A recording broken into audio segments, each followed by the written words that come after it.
Hi hello friends. ఇప్పుడు పెసరపప్పు ఎలా చేయాలో తెలుసుకుందాము. పెసరపప్పు ఇలా చేస్తే చాలా టేస్టీగా తింటారు. ఫస్ట్ ఒక స్మాల్ గ్లాసెస్ పెసరపప్పు తీసుకుంటున్నాను. తీసుకొని బాగా వాష్ చేసుకోవాలి. హాఫ్ లీటర్ వరకు వాటర్ వేసుకొని స్టవ్ ఆన్ చేసుకోవాలి. పొంగు వచ్చేంత వరకు హై ఫ్లేమ్లో పెట్టుకొని కుక్ చేసుకోవాలి. పొంగు వచ్చాక మీడియం ఫ్లేమ్లో పెట్టి ఉడికించుకోవాలి పప్పుని.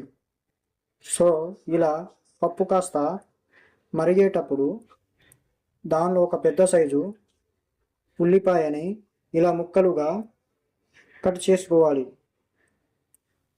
ఒక 5 లేదా 7 పచ్చిమిర్చిని కట్ చేసుకోవాలి. పచ్చిమిర్చి బాగా కుక్ అయ్యేంత వరకు ఉడికించుకోవాలి మీడియం ఫ్లేమ్లో. ఇప్పుడు దీనిలో ఒక వెల్లుల్లి చిన్న ముక్కలుగా కట్ చేసుకొని వేసుకోవాలి.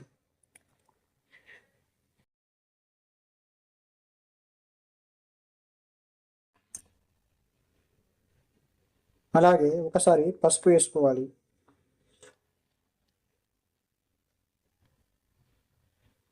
వేసుకొని ఒకసారి మిక్స్ చేసుకోవాలి.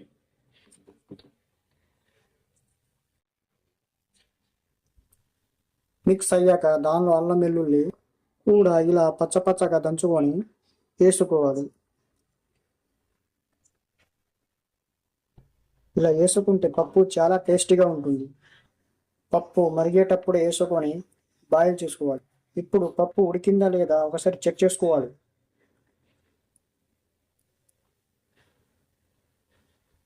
ఉడికాక దానిలో 2 మీడియం సైజు టమాటా మీడియం సైజులో కట్ చేసుకోవాలి.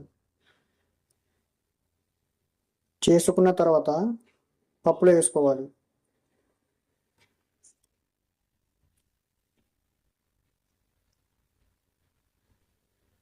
అలాగే కొద్దిగా కొత్తిమీర యాడ్ చేసుకోవాలి. వేసుకున్నాక మొత్తం మిక్స్ చేసుకోవాలి.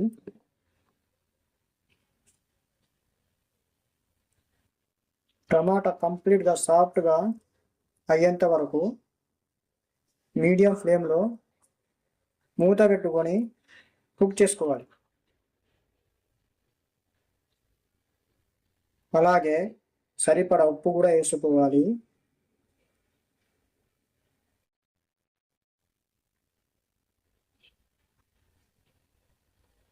ఒకసారి మిక్స్ చేసుకొని మీడియం ఫ్లేమ్లో ఒక 5 నిమిషాలు పెట్టుకొని కుక్ చేసుకోవాలి. అంతేనండి, ఎంతో టేస్టీగా సింపుల్గా ఉండే పెసరపప్పు రెడీ. ఈ రెసిపీ మీకు నచ్చితే లైక్, షేర్, సబ్స్క్రైబ్ చేయండి.